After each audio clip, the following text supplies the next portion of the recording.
Let me begin by welcoming you to this webinar on speed management. It's the first of four, and we are very pleased to acknowledge the support of Redspeed International in bringing this event and the next three to you as well. My name is James Luckhurst, and today we're looking at various aspects of communication, the role of partnerships in enhancing public awareness campaigns, and other critical components of the conversation on speed and speeding. In this webinar, we'll seek to explain and explore their importance and interrelation. And most important of all, we want to play our part in ensuring the conversation on speeding, unsafe speeds, and speed management is sustained. Why? Because speeding is a critical factor, a critical risk factor in road crashes, determining the occurrence and severity. And because effective speed management has multiple benefits beyond road safety. And because speed management aligns with global road safety goals.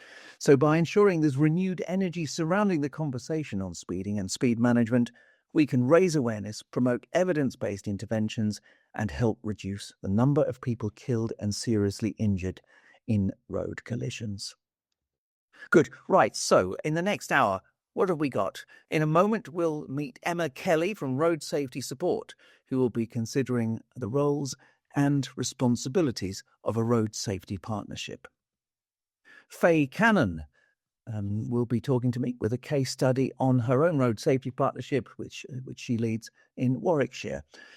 Chris Spinks, who was for many years a senior police officer in charge of roads policing for Norfolk and Suffolk and now leads West Gatech, looking at successful road safety interventions in the speed arena. Rebecca Morris will help us revisit good practice from 20 years ago. And John Robertson from UK Roed will talk about the communications behind the new driver top-up programme that complements the NDORS courses, National Driver Offender Retraining Scheme. And hopefully there'll be some time for questions and discussion. So without further ado, we'll cross straight away. Now, I didn't get the chance to speak to Emma live. She's not able to join us live, but I did just yesterday have a little talk to her about her experience with road safety partnerships, what they can bring and what needs to be right about them. So 10 minutes of Emma Kelly. After that, we'll talk to Faye Cannon. So there's a lot here, James. So from a speed management perspective, a road safety partnership or a safer roads partnership, as so known, play a really important role in speed management and speed management communications. So they will be responsible for developing an overarching strategic plan for the area, for developing the policy and guidance, and they are responsible for the operational delivery of that strategic plan. So from the overarching plan, other strategies will be developed. So for example, the communication strategy. And these aren't standalone. So these documents should cross-pollinate.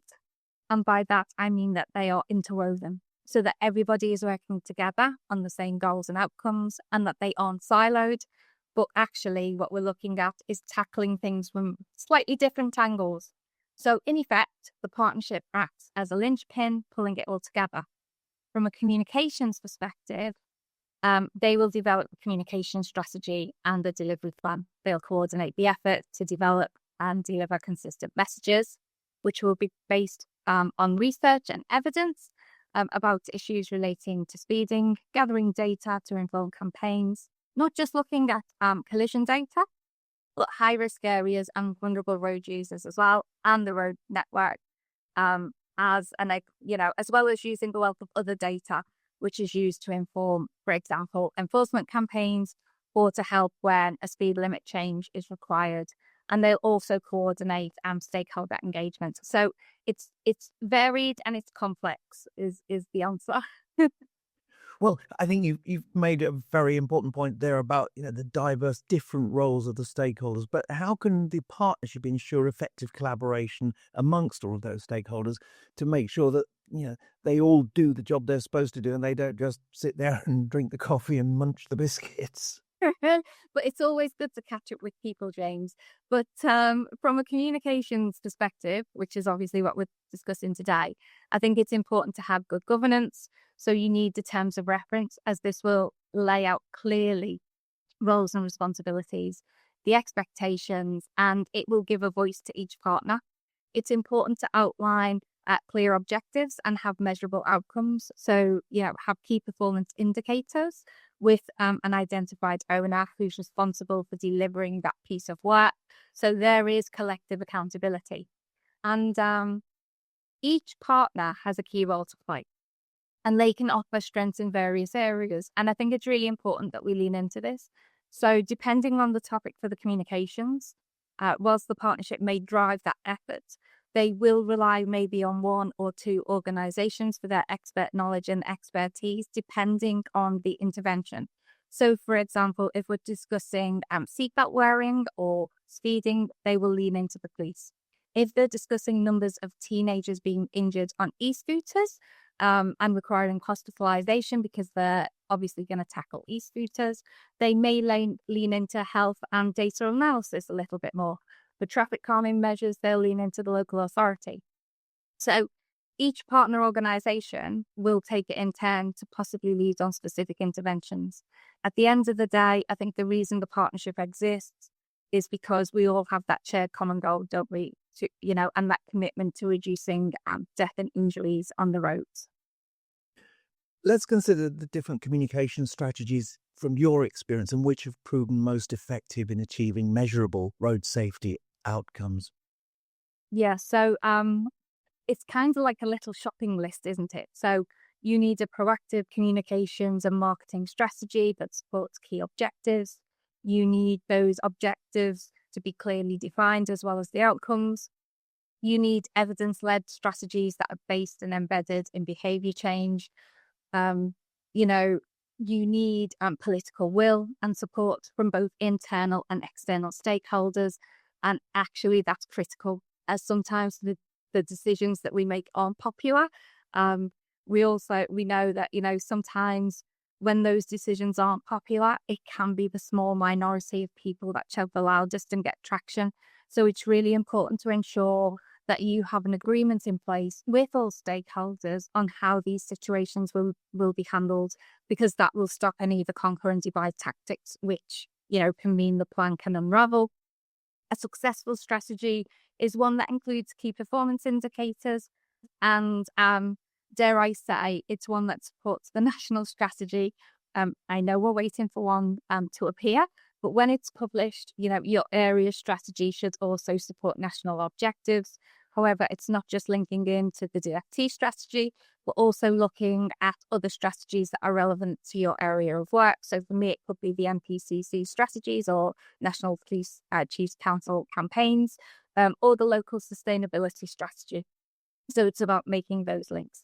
And lastly, and I think this is a really important point to make, is we need to be able to work in an open culture. So often the best learning comes from mistakes that we've made along the way, and we do all make them. I'm fortunate enough to be, with my other hat on, chair of the Communications and Engagement Committee for the Road Safety Trust. And at our inaugural meeting, I spoke about the importance of learning. So in any strategy, we set out our objectives, don't we? We gather our data, we look into the research, we come up with a plan based on the evidence. However, sometimes just things don't go the way we expect, and that's okay. I think we need to get better at not just sharing the successes, but actually sharing what didn't go to plan, or what were the unintended outcomes that we did not predict at the outset. So that would be my shopping list. Can you help us out with some good metrics? I mean, it's important to measure the success of a road safety partnership, but what metrics are most important for evaluating the partner contributions, for example? Yeah, so I think it's important to break it down. So have some long-term goals. Most road safety partnerships have embraced the Decades of Action Vision Zero targets, to halve deaths and injuries by 2030, strive for zero fatalities by 2050. We need to have intermediate measures, which need to be SMART. So they need to be specific, measurable, achievable, realistic, and time-bound. we need to monitor and track performance. So we need to identify those key priority policy areas. So, for example, we may have an objective to reduce numbers of those being killed and seriously injured by 50%, but within that, we will have specific targets for possibly vulnerable groups. So, for example, a 40% reduction in motorcyclists killed, or 10% reduction in over 65s being killed. We can and then should also be looking at monitoring compliance, speed compliance levels. This is something me and my colleagues are passionate about, and we've been calling for moving towards embracing speed management strategies for some years now. We can look at observing road behaviours and use public perception surveys to track attitudes. But with all that, we need to create a feedback loop so that the insights that we gain from the KPIs feed directly back into the overarching strategy. And I think it's important to say that once the strategy has been developed, that's not the end of it. It should not be published and forgotten about. It should be a living document that is often reviewed, updated regularly, and flexible enough that additional targets, KPIs, can be added or removed if required. Behind that document is the delivery plan, which highlights the status of each KPI using a simple reporting technique. So it's easy to say, is this on track? Has it been achieved? Or are there any issues in delivering this? And I think we need to realise that we're part of a much wider system. And it's important to understand how we can contribute to that and understand each other's roles and responsibilities, and how we deliver our internal and external communications, supports and underpins, and all of that. Let's just consider the value that the partners bring to the partnership then. Can you provide perhaps some examples of best practices or successful initiatives where partnerships have maximised value from all the partners to help achieve the goals of the partnership? But yeah, I mean, it's a tough one, isn't it? And there's also challenges as well, James, that I think, partnerships do face on a regular basis. But with regards to best practice examples, I think they're a really good couple. Let's start with one. I think it's probably the most important and significant, and that would be the safe system approach, which forms the basis of Sweden's Vision Zero. So if you look at it, this was a partnership between Swedish government, local authorities, the private sector, including Volvo and Scania, and academic institutions. It was introduced in 1997, aiming to eliminate road deaths and serious injuries. It focused on safer road design, low speed limits, vehicle technology. The coalition managed to reduce fatalities significantly. Obviously, as an example, not only a countrywide initiative, but now a globally recognised and worldwide adopted initiative. I don't think we can get a better example of collaboration. And whilst it would be wrong of me to single out, I think, an individual partnership, I think the UK's road safety partnerships have all played a spectacular role in contributing to casualty reduction, whilst often, particularly in the beginning years, facing adversity. So whilst KSI figures have stagnated, we are starting to see fresh shoots again as more partnerships adopt the safe system approach and new innovative initiatives are being tried. So, for example, discrete mobile camera van enforcement backed with strong, focused communications. A lot of partnerships demonstrate really good specific deterrence by communicating court results to the general public. We've had some real successes in reducing speed limits in areas using communications to take the local community with them. In one area, I'm involved in as this on the Vision Zero strategic steering group. Their commitment to bringing people together around the table has to be commended. Every decision has communications embedded into the process. They have a very strong chair. It has, a clear set of deliverables that can be measured. And whilst it is early days, I'm hopeful about the results. And lastly, and this is, for you, James, I think Project Edward has acted as a great lever for bringing a whole range of partners together to raise the profile of road safety. In particular, the safe system approach and highlighting the benefits for all road users, the importance of choosing speeds that are not only legal but appropriate for the condition.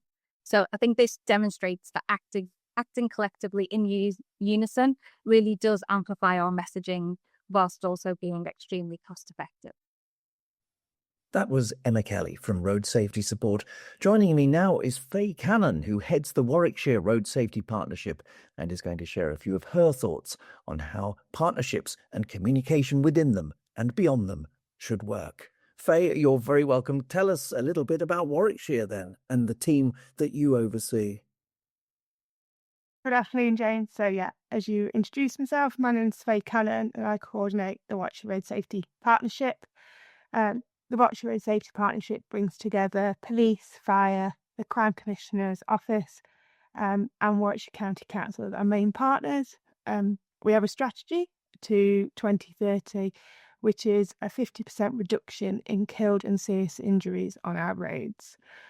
We've got some really good governance structures through the partnership with our strategic and operational board, and underneath sits 5 working groups which align with the safe system elements, alongside a data working group and our comms subgroup.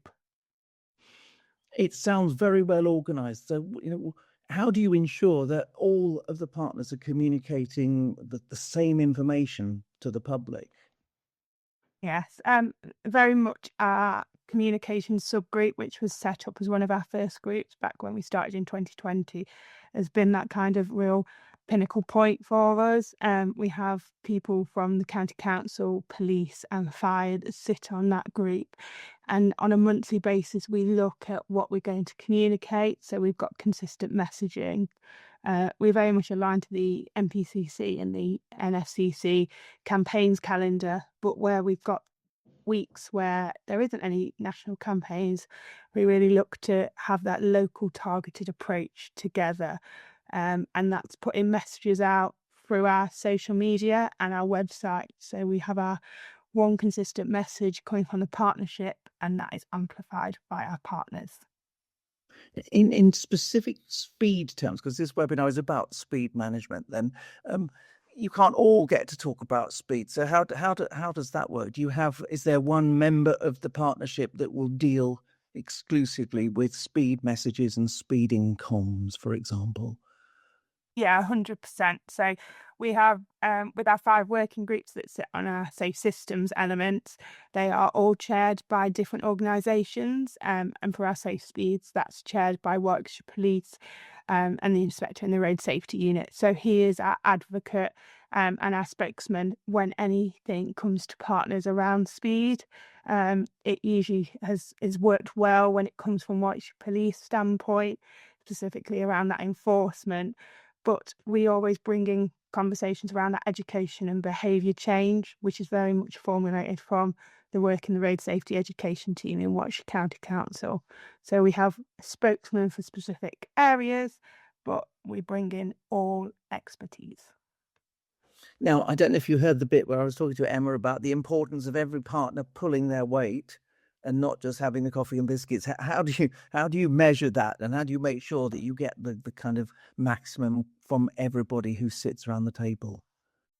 There is nothing wrong with tea and biscuits. I think that's half my job, is bringing the tea and biscuits to partnership meetings, and it gets people around the table.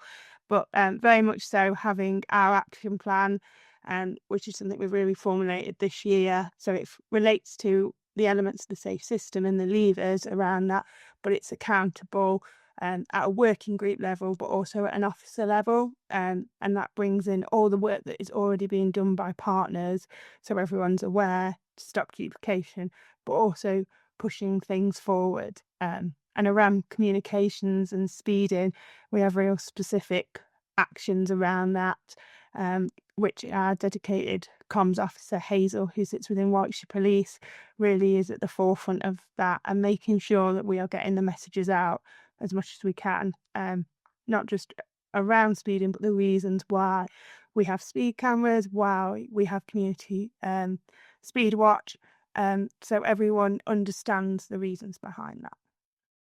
For many authorities, I'd imagine the idea of having a dedicated comms officer is quite a luxury. So how do you manage to have Hazel? We just hold her down. She's not going anywhere. Hazel, yes, we have since we began as a partnership. It was very much the vision of the Police and Crime Commissioner that there was a coordinator role, but also that comms role, and that's shown over the last 5 years as we've developed that we've been able to have our website and our social media. And Hazel sits on most of our working groups, so is aware of all the work being done by partners and very much pulls together those press releases and social media posts which relate to not just what the Watch Police are doing, but it's what all partners are doing. So we have that consistency across. Well, let's talk about the campaigns then. And I think the importance of creating kind of emotionally engaging messages that highlight the consequence of speeding, but perhaps without being scary and instilling fear into road users, which is not the way we tend to do things these days. No, exactly. So, back in 2023, we started looking at doing a local speed campaign to run side the MPCC campaigns that were going. And this was very much when the cost of living crisis had really kind of begun, and we saw that huge increase in fuel prices as well. And we worked with a company to leverage that as a reason around speeding and taking away from that enforcement. So it was slow down and save money. We used a lot of assets around petrol stations and used some behaviour change techniques to understand at that opportunity when they're filling up is a good time to think about actually going a few miles slower might save them money. And this has been also then boosted as well around the enforcement level with the new mobile speed bans from Warwickshire Police. So kind of a two-pronged attack over the last couple of years. What about the best practice for communicating, strategies for promoting that speed management benefits everyone, not just drivers? Yeah, so last year we did a lot of work around Community Speed Watch and promoting them as individuals and as groups. So as part of volunteers, we really showcased why they were part of Community Speed Watch, what they wanted for their local community, to really change that conversation around that it's local people wanting to help their areas. And then in September, we also did an awards event just to show our appreciation for the work they did. And this is very much showing the support for not just major roads, but those local roads. And it's talking about the effects slower speeds had on all road users and how people felt much safer using their local areas, walking, cycling and wheeling because of it. I'm going to just pause from my questions. That there's coming in on the chat. Keith Baldock is asking, did you get evaluation of your petrol station campaign? We did to a degree. So it was a bit of a tough one. We did do some actual field evaluation at the time to see if people were noticing it, making them stop and think. And we got positive responses around when they had recognised it and seen it. However, it was interesting to see how many people didn't see it on the petrol pump, which was really interesting to understand because we thought that would be the place they would see it. More had seen it for our social media and other avenues. But yeah, happy to share the evaluation we did. But in general was really positive about it. However, it showed that not always the place you think is where they're going to see it. One more question, Faye, if I may. What are some best practices for combining the communication side with the enforcement efforts to maximise the impact you can have on driver behaviour? Yeah, I really think it is getting all partners involved in those communications together, singing off the same hymn sheet and amplifying those messages, and really explaining to residents and road users the reasons behind that enforcement, why those areas have been chosen and what's the reason for it, has really helped us. We continue to support this and hope one day that we see speeding seen as socially unacceptable as drink driving is now. So we continue to push that through some really innovative education and engineer paired together with enforcement. Now, I'm just going to, before we move on and bring Chris Spinks in, I'm just thinking about, are there a lot of personalities in your partnership, or does the partnership grow and thrive in spite of the people who are there as well as because of it? If the clashes of personality don't lead to a reduction in effectiveness, for example, or do they? No, I would say we are incredibly lucky in Warwickshire. We have huge personalities and huge passion, but respect for each other and our expertise. And that is what has really grown this partnership over the last 5 years. The embedding of safe systems, embracing that change and that challenge has been very positive. I could understand in other areas, depending on the personalities, might affect that embracing of the new change. But we've been really lucky that the training that we've put in place, the understanding of the new ways of working has been really grasped by everyone and proactive to try and move it forward. So the structures behind have really helped, but it's also down to those individuals that have helped move it forward as well. Right. So if I'm in an authority area that doesn't have a partnership, or I'm kind of questioning the value of my partnership as it stands at the moment, what question should I be asking myself? What can I do to to get moving with a partnership approach that would be as strong as yours? Yeah, I think it's really thinking about that safe systems and that no partner alone can do this. It's got to be embedded throughout the organisations and working together. And I've seen the difference over the last couple of years since working here that the communication flow between each other is really good. And it's that can make such a huge difference around different projects that you bring in those expertise. So, yeah. And you thought I was going to finish there, but there is a quick question. How is Warwickshire Road Safety Partnership funded? Yeah, Warwickshire Road Safety Partnership's funded jointly by Warwickshire County Council, the local authority, and through the Office and Police Crime Commissioner and Warwickshire Police.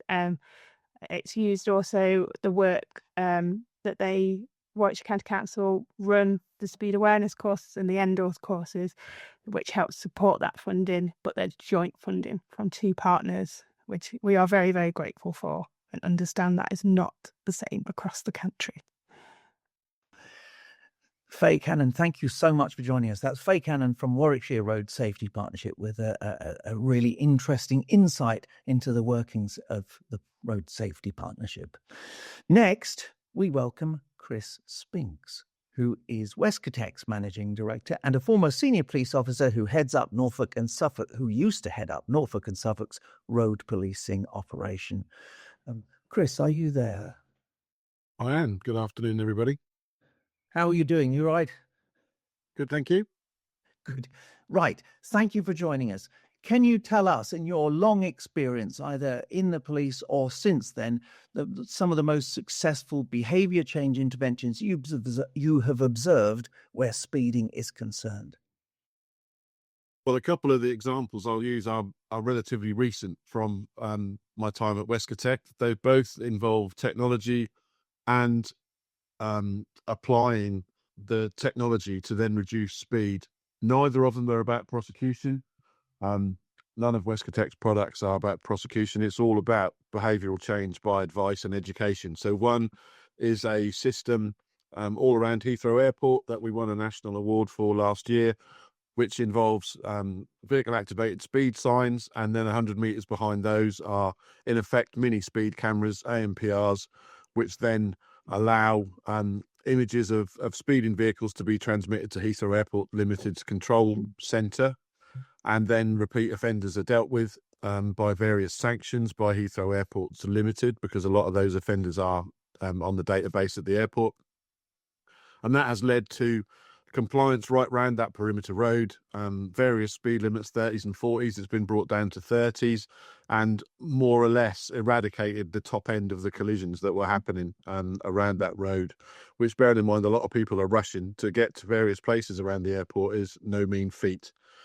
And the second one, again, is technology with another award-winning scheme involving thermal detection and prevention of collisions at a staggered crossroads up in Northumberland, where advance warning to drivers, which was specific to vehicles on the minor road being present through the thermal detection camera, again has all but eradicated killed and serious injury collisions at what was a really serious collision hotspot for Durham.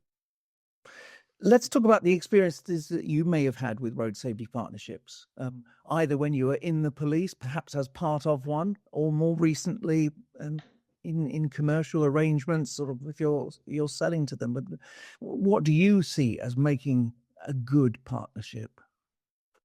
Well, first off, I've experienced of 2 road safety partnerships, one with Norfolk, one with Suffolk, and they were both very different bodies.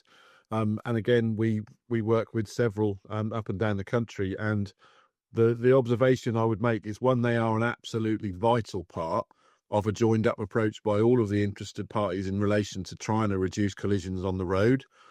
That's what this is all about at the end of the day. And also, they are so different in their approach, the funding, the areas that funding can be used for, the amount of funding that's available.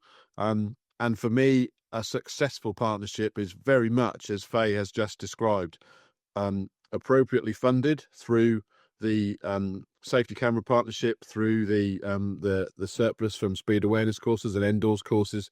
That funding red circled purely for road safety initiatives, and then a robust and auditable system in relation to the allocation of those funds, so that everybody gets an opportunity to bid for that. So it's not just the police, it's not just the council, if they have a road safety department anymore, but other areas, other innovative areas that people can bid into for that support. And those I feel are the most successful ways of dealing with it. And then also actually publicising the fact that those road safety partnerships are actually funded by people who are breaking the law, because to me that is an absolute rounding of the circle, that the people that are breaking the law are actually funding saving other people's lives.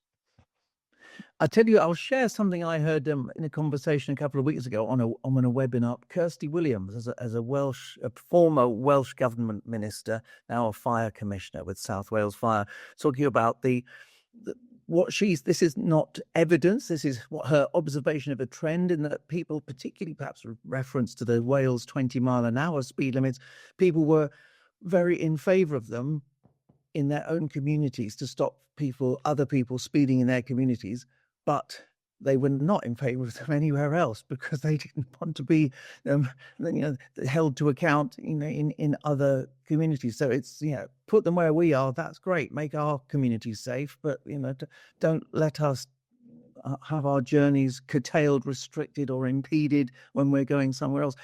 That's a bit of a problem, isn't that? Let's get under the skin of that and think of the driver psychology that's at play. I mean, the driver psychology is a fascinating subject. I'm no expert. I've got experience and anecdotes all the way through from my time on the road as a PC and a sergeant, right up to developing strategies as a chief inspector, and then obviously dealing with various bodies that we do now in terms of speed reduction. But it's, for me, I mean, I had the other way round as a patrol officer, where I'd set up and do, as it was in those days, a radar speed check on the side of the road.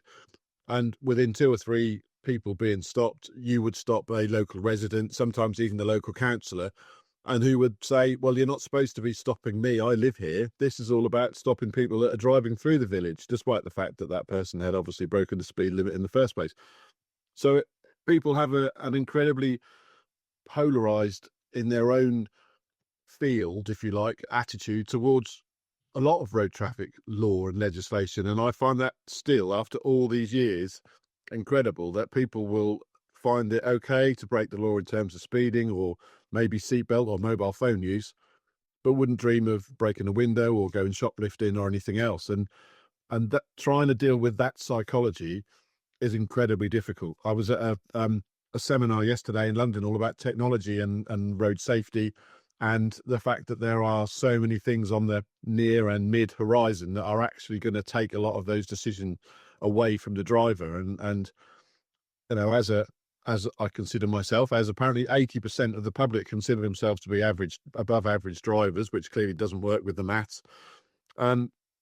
You know, I'm not relishing the idea of having a lot of those decisions taken away from me. But the sad fact is that we're not reducing the number of people that are killed and injured. So something has got to change, and the technology's out there, so it's got to be used to that good effect. So will that mean that we don't have to have these sorts of webinars in 10 or 20 years' time because it will have been solved by technology?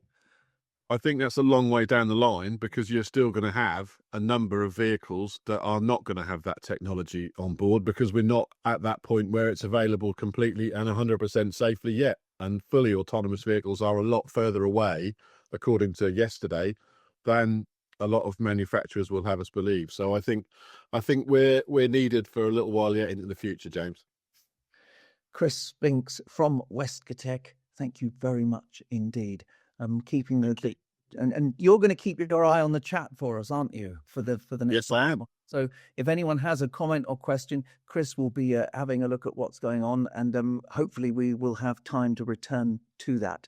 Now, hold your breath, everybody, because we are going back to meet Rebecca Morris now from Vision Zero Communications. But I have to admit, Rebecca wasn't able to join us now, so I spoke to her just yesterday. She is a seasoned road safety professional in marketing and public relations with more than 20 years of experience. Her work focuses on impactful narratives to reduce road harm and achieve Vision Zero. And her expertise spans strategic campaigns and stakeholder engagement across the UK and globally. I think we need to go right back, because back when I started within the Derbyshire Safety Camera Partnership, and obviously there were many other safety camera partnerships all across the country, mostly focused on speeding, reducing speeding, and changing public perception around speeding. So we had the enforcement on one side and communications on the other, and both need to be there together, hand in hand. And the communications were, so important, and we were working so well. At one point, there were around 8 or 9 or even more safety camera partnerships from across the Midlands area and others. We even went as far as Wales, I think, on some campaigns. No, people were joining us, and we were all teaming up and working together because we all had that same goal. We were pooling our resources, and we were designing campaigns together. We were doing lots of research, qualitative, quantitative research. We employed agencies to develop the campaigns, and we had the budget to do that.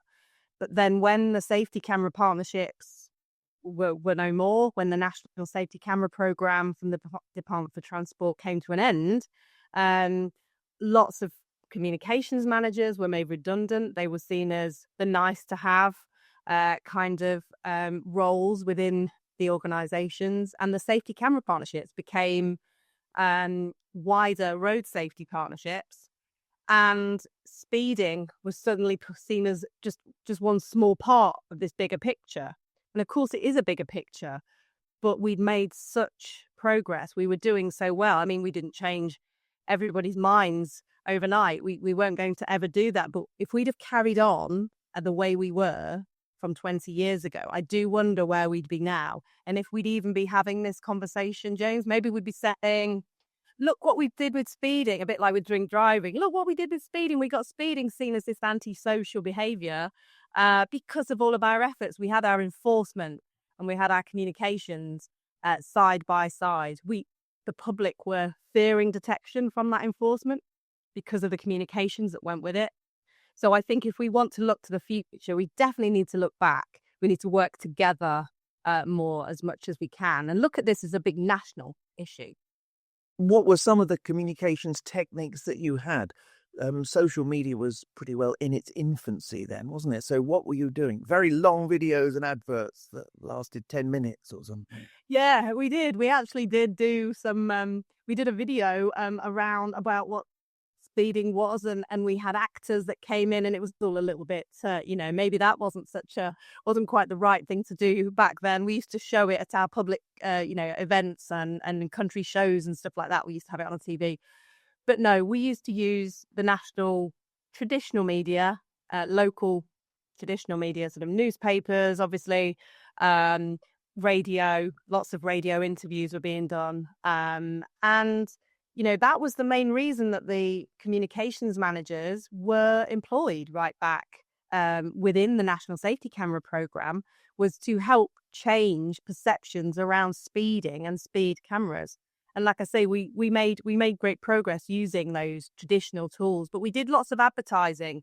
We put ourselves out there, and it was all around speed. The partnerships that were working together on campaigns, we were going out doing research in city centres. We had, surveys being done to kind of gauge people's views on speeding. And then we developed concepts based on that evidence. Then we went out and concept tested, and we'd be out in cities getting people's views on different ads. And we chose everything so carefully, and we did it, and we evaluated everything, and we had the budgets. You need money to do that. But sadly, those budgets were done away with, as were many of those communications managers. I was just about lucky enough to hang in there, although my role changed hugely. And I was suddenly doing all sorts. I wasn't just looking at speed. I'm not saying that one person should be just looking at speed from now on, but I think we've got to look at it as a bigger problem than we probably are. We're trying to do too many things, and maybe we do need to work together on solely on a speeding campaign and look at it as a bigger national problem that it is. Rebecca, let's consider and reflect on your relationship with the media. Help us understand a bit better, what their priorities are, why it's often so hard to get road safety stories into the press, and perhaps, what tactics we can adopt to improve the relationship we have with the media. I think it is difficult. I think you're right. I think the term road safety doesn't do us any favors. I think it's seen as this fluffy thing, this education and going into schools and talking to children, perhaps. And although, to be fair, we don't do enough of that.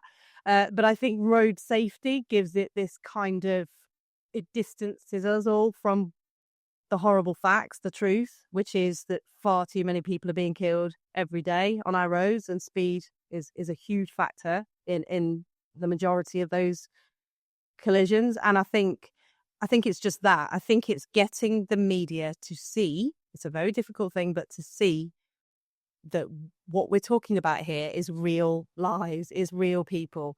So if you've got an opportunity to tell a particular story involving a particular person who's lost a loved one, or maybe you're launching a campaign, is there a family out there? There is bound to be many in your area who want to support you with that campaign, and we do that. That's something that we've done for a long, long time. But I think you cannot argue that no journalist can argue with that. If you've got a family saying that they've so tragically lost a loved one in a crash where speeding was a factor, inappropriate speed, excessive speed, whatever we want to call it, create those case studies, make sure that we're giving those examples when we're talking about speed, and when we're issuing our news story, maybe you've got your statistics, maybe make sure you've got a case study to put that emotive side against those stats, because otherwise we're just talking stats. We're not talking about real people and real families. So I think that's really important, and that's nothing new. We have been doing that for a long time, but I just think we've lost ourselves a little along the way. We've been trying to do lots and lots of different areas of road safety, and it is such a broad area. And I think when it comes to speed, we'll always have that reaction from the media that speed cameras are just there to make money. Of speeding, you're always trying to punish the motorist. Why aren't you out catching burglars? All those lines, we still get those. 20 years ago, we had those. That's why we were employed within those safety camera partnerships, to try and debunk some of those myths, to try and challenge that. We only got so far because like I said before, that was all done away with. But if we'd carried on chipping away day after day, comms managers, communications managers, really kind of at those issues, I think we could have probably got a lot further than we are now, a lot further. One more thing, and I know you're expensive, so you won't want to give too much away, but let's just think of how we can more successfully communicate other kind of outcomes, I suppose, benefits of speed management beyond road safety, improved quality of life, environmental outcomes. They're pretty powerful, aren't they? So how do we make the most of those? Yeah. I've been talking to a company recently and we're looking at, we're talking about Vision Zero. Well, let's, look at net zero as well, because this is all part of the same issue. Let's talk about reducing carbon footprint at the same time as we're talking about reducing road deaths and injuries. Let's look at how this whole thing fits together and how we can use our messaging around road safety to actually go that bit further. And we're not just talking about saving lives on the roads, although that should be enough, you would hope, but it hasn't been, has it? In our communication, it's not been enough. So let's put that on with something else that people are talking about. That's a real issue that businesses are under a lot of pressure to achieve. Hopefully people will listen if we put it together with that. Thank you very much there to Rebecca Morris from Vision Zero Communications, and I hope you all got vision and sound throughout that. Well, we're very pleased now to welcome John Robertson, Chief Operating Officer from UK Road, the organisation responsible for the governance of the National Driver Offender Retraining Scheme, which includes the National Speed Awareness Course. John, thank you very much for joining us. First of all, give us an overview of what UK Road does and the opportunities you have to bring about driver behaviour change and, rider behaviour change as well, I suppose.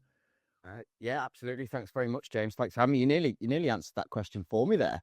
UK Road are the governing body of the National Driver Offender Retraining Scheme, and we manage and administer the scheme on behalf of the police service. What opportunities do we have to bring about behavioural change? Bluntly, too many.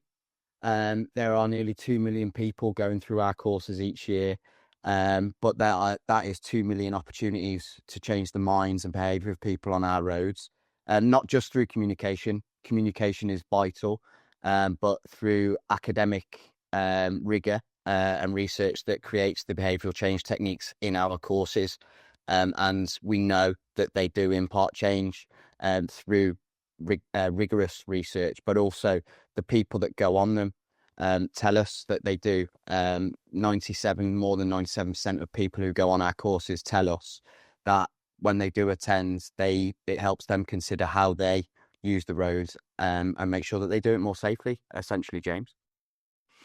Well, let's talk about driver top-up then. What is it? Why have you developed it? So I mentioned research in the previous question that you asked me, and we know through research that the NDORS courses have an impact and change behaviour, but we also know that it has what you would class as a shelf life. But we also get a lot of people, and I'm sure people here today will get a lot of questions that why should people who have committed offence only get the opportunity to receive this? But we are bound by guidelines and rules, and what we do, why we developed Drive Top Up is to extend the impact of the courses, so people get the opportunity to keep hold of those supportive measures that are in the course for longer and give them continued access to them. Who was involved then? I mean, you mentioned academics, so I guess a lot of people, James, would be involved, and it would be unfair of me to name partners, agencies or people, but we respect that this is a collective effort. So as well as the team at UK Road, there were some highly skilled, well-respected academics in the road user behaviour environment involved, as well as partner agencies, because on or in the driver top-up suite, they are short, sharp nuggets of information and pieces of graphics, videos, quizzes, animations. There are all sorts of pieces of information in the suite that we have created, but we have also very helpfully received information from partner agencies within that, and we intend to continue with that approach so that we can grow it. This webinar is all about communication, so tell us how your clients actually get to know about the driver top-up opportunity. James, it's very new, and we respect that. Driver Top Up, it was launched on the 4th of November last year, so we are 5 months in. And currently we are working through the communication of it. So essentially it's available to people who have committed an offence and been on a course, predominantly related to speed. We know that last year fixed penalties were up 11%. 10% of those fixed penalties were speeding.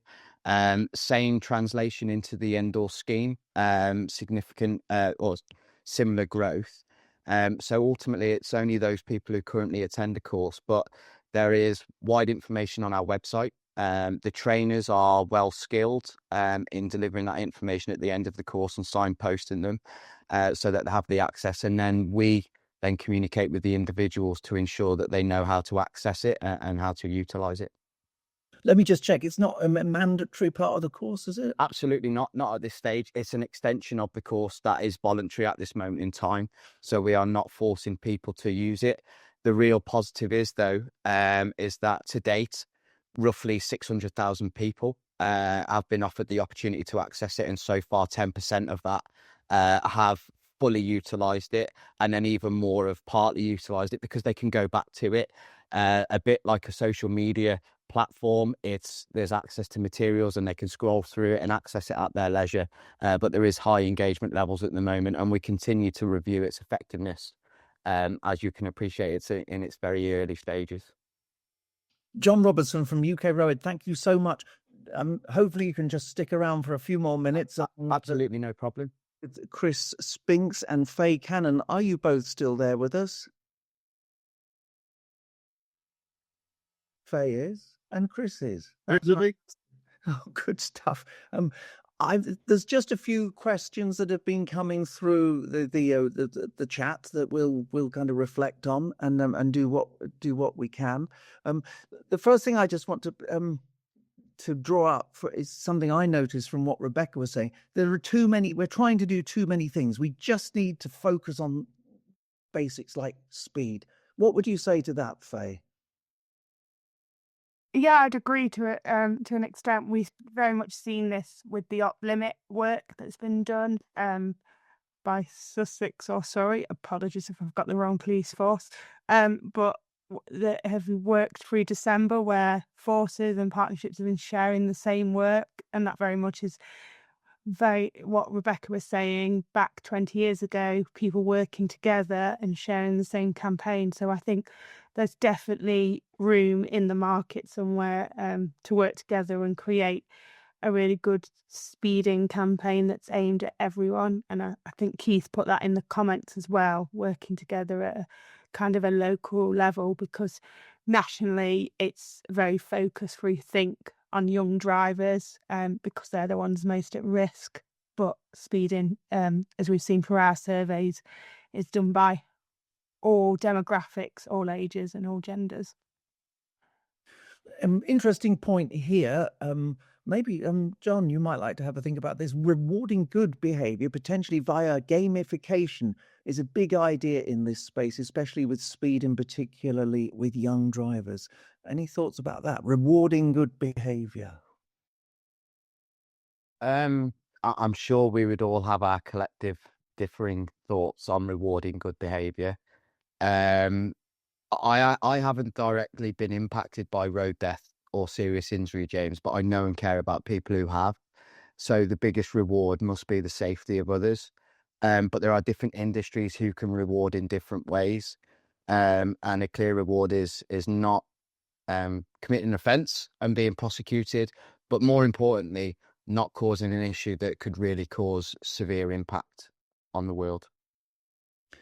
I think that's very, very wise. I will remember when I worked for a European road policing network, there was a scheme in Sweden where there was a speed detection camera above a road, and anybody who went through it at or below the limit would be put into a monthly lottery, and that was shared from those who went through the same camera above the limit and therefore had to pay a fine, and so that the revenue was shared amongst the drivers who were compliant. My personal opinion on that is that we shouldn't be rewarded for breaking for obeying the law, because that's just what we should do. But I don't know.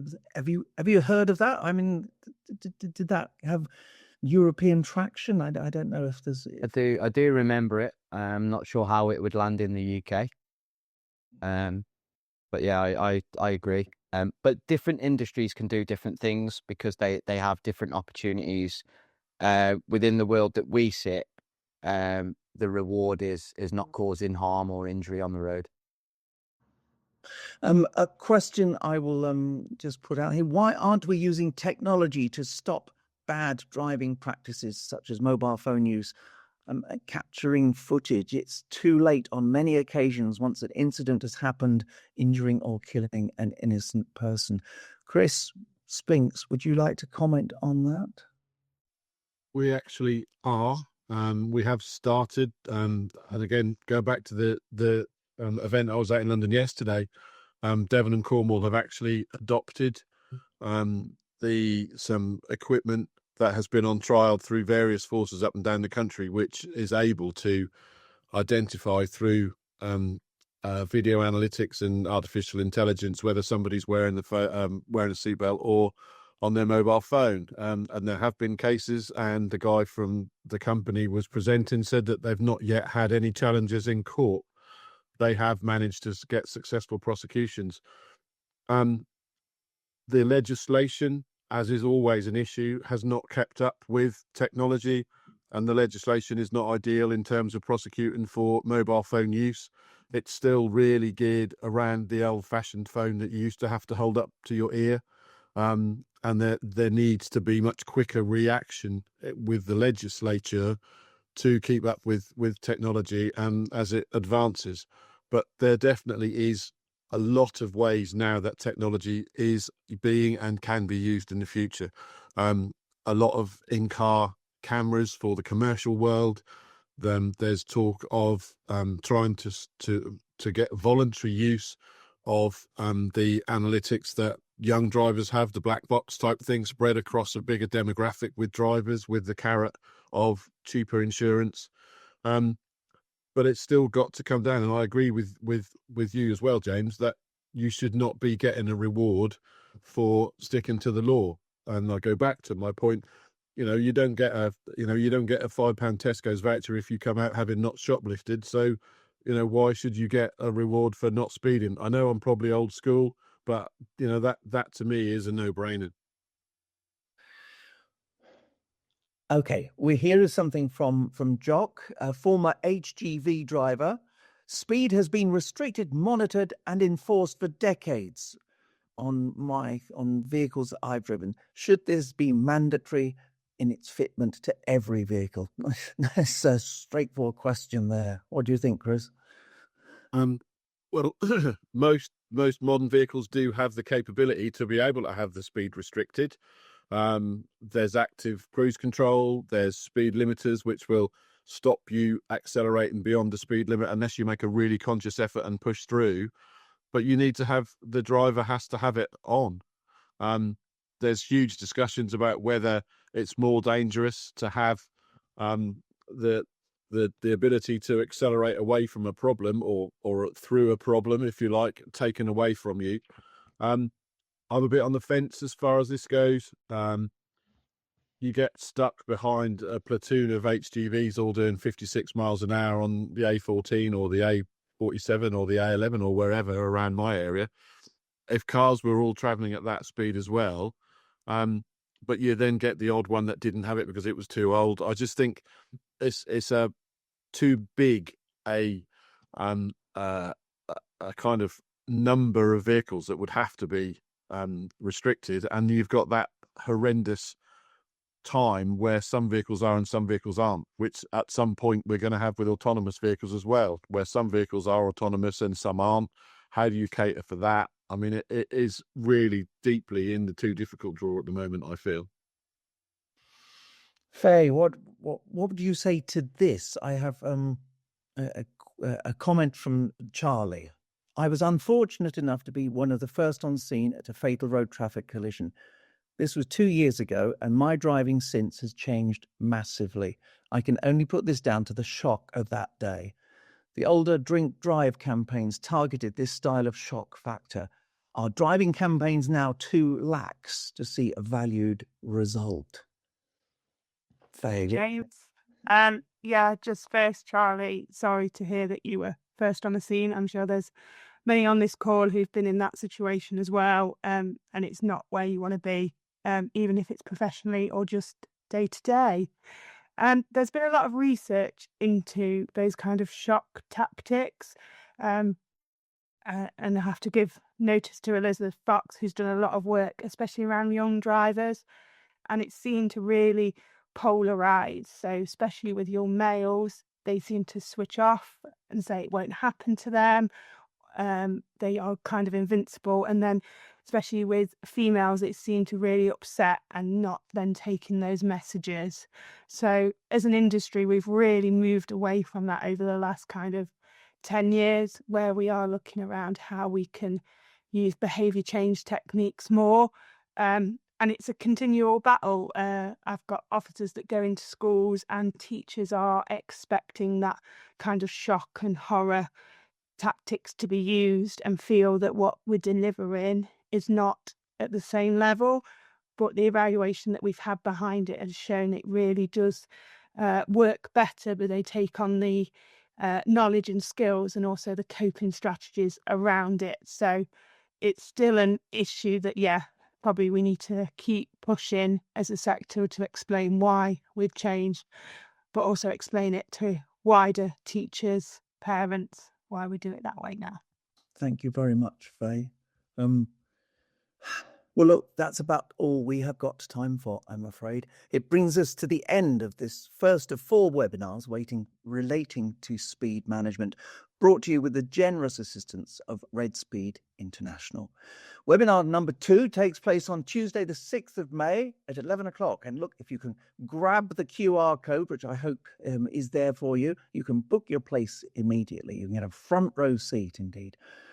So that webinar will examine the whole process of enforcement technology. How do different types of detection work? How effective are they? What are some of the latest innovations in speed management? So do join us for that. We also have a web event on Wednesday, the 26th of March, in which Adrian Walsh and Dr. Susie Charman will be answering your questions on the Safe System Knowledge Exchange with a focus on implementation. That's 11 o'clock on the 26th of March.